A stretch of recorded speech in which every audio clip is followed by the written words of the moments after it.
that's a little bit about what's working today. I'd love to hear from you, maybe where you see things going a little bit with reservations, or maybe even the industry, in whether it's experiences or other types of products. Where do you see things going maybe the next 12, 18 months? I'd like to go through. Yeah, totally. So I think to better understand how I see things the next couple of years, we'll look back a little at what happened in the last couple of years. And it was the idea of reservations that became sort of commonplace coming out of 2020, people needing some reservation, whether it was for restaurants, and that became pretty standard. So as we get used to that and try and meet the consumer demand where that is, where consumers expect to have reservations because they know when they're walking in and all of that, I think the next piece on that is going to be being able to book, like I said, experiences or private parties with little to no touch from the venue teams. And that's going to look like you're building your own events on a browser, on your phone. You're inviting who's going to come. You're sending post invitation cards digitally to the people who are coming, and really being able to design a cool experience just from your phone. So we're already seeing some of that now, but I can see that picking up over the next couple of years for sure, especially as this newer generation that's completely tech and cell phone native are the ones who are becoming the primary people who are making these bookings. So as that happens, I think it's just going to become more and more low touch, and people are going to be able to expect to do everything and have all the information at their fingertips through their phone. What does the menu look like? What's available exactly at this time? What does the room look like? I want to see where I'm going to be doing this. And so I think that's going to be really common. And we touched on this a little bit before, but I think the idea of just really unique and cool experiences is going to become popular as well, where people aren't just looking for one activity or one thing, but it's a combination of different things that hit your senses. Because if you're playing a fun game, cool, you're going to want some good food, right? Or you want another game, or you want good cocktails if it's a place that sells cocktails.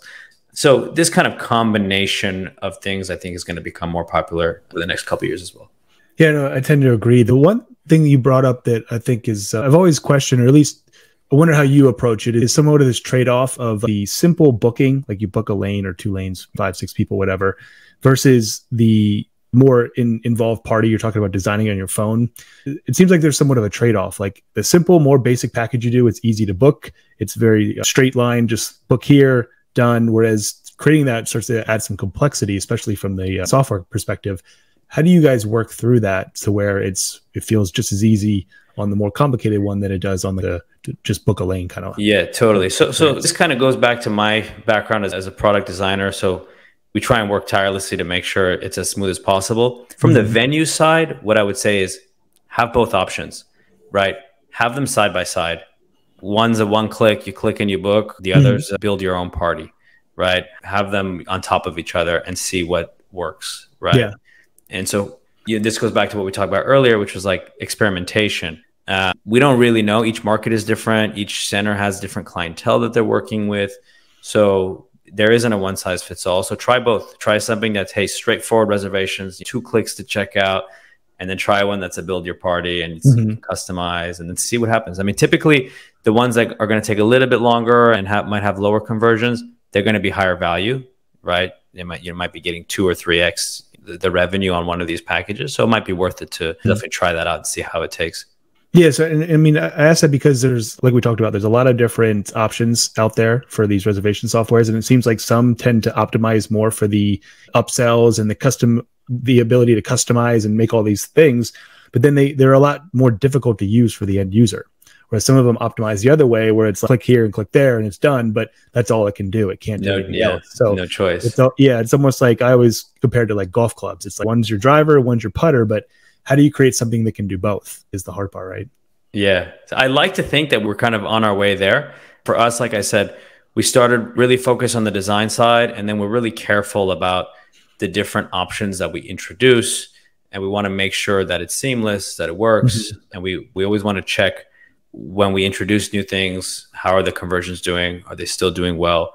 Is this still the best in class guest experience for booking?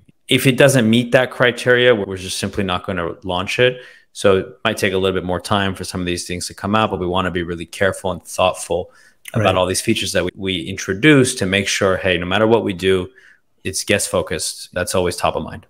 Hey, did you like this video? Great. We make 10 of them a week. Subscribe to learn more and keep learning about what's working in the industry. Talk to you then.